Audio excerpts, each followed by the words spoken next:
I have one last question that's kind of a broad question, but I wanted to ask you about this. I think you're right. I think the Mass and Cass issue, for example, where we live in Uplands, we've had an issue with a house, a private property that looks condemned, and people have been starting to come there, and street homelessness, and we had to do a bunch of issues to sort of get people care, and the police's responses will keep calling 911, and my household was like, that's not solving this issue. Police are not going to solve that issue. And so, that's, a different issue, and an issue, to be honest with you, in Upham's Corner that has affected some quality of life things here, right? I can go to another place in District 3, and my husband and I just did look at a house right by Kearney Hospital. As long as it's still in district, as long as it's Yep, still in still in district. district. It was Okay, still in all right, district. all Beautiful right. house. Mhm.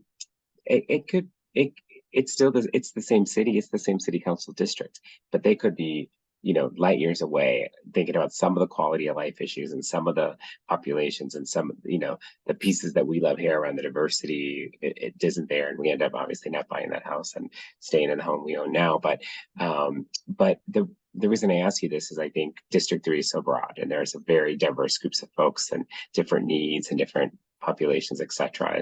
And I guess I'm just wondering, and one of the last questions I have for you is, how do you balance that when you think about the district and you think about how you can represent all parts of the district, and how does that, or potentially does that, set you apart from your opponent at the end of this race, when you think about how you show up in that neighborhood or show up in this neighborhood, and does that set you apart from your opponent?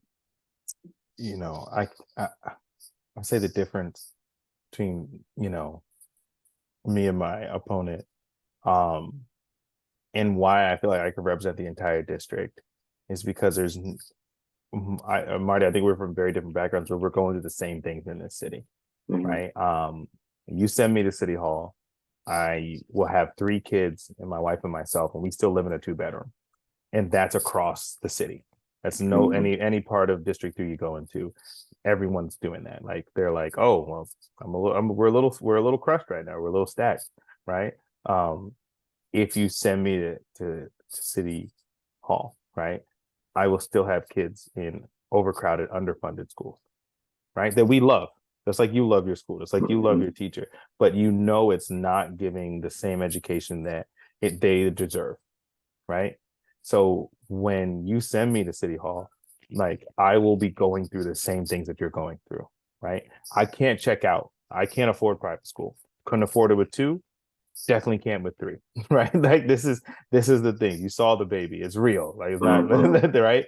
And so, like, the difference why I can represent every part of this district is, like, I have the same hope and dreams for my children that you do for yours.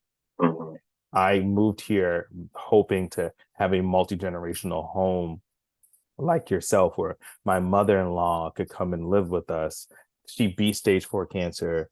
I tell everyone I have the cheat code. She takes care of my kids. The reason they're even smart is because the amount of love she has given them over the years. And they know, like, when I'm not giving them the pancakes they want, like, take me to my mom's house. She'll make me, right? Like, but she cleans banks at night to afford to live in this city, right? Because she wants to raise her grandchildren, right? And because we can't afford a home where she can come and live. So the difference between me and anyone else is, these are personal issues to me. These aren't political issues. It's not based on, like, a metacognitive belief that I love this city. It's because I have invested in this city. I am here, right? And I want this city to work for everyone. Right. And not that I just want it, I need it to work for everyone, because I need it to work for me too. Right. And so, like, I have the same vested interest that you guys have. Right. Like, my kids get sick from the air quality here. Right.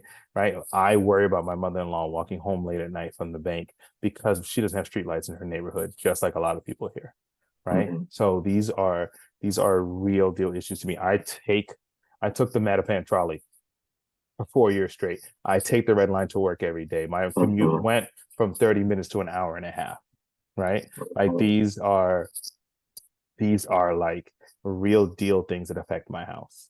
And so I feel like that's how I can go into any neighborhood and represent you.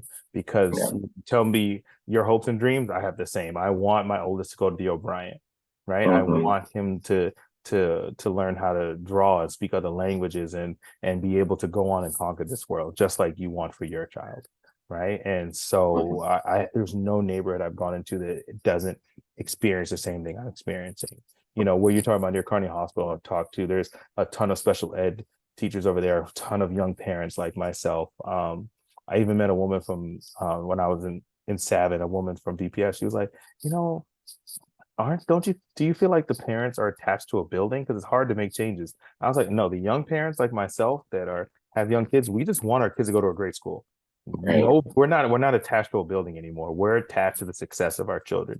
And she was like, I needed to hear that. I need to hear that you recognize that. You have my vote. And she walked off.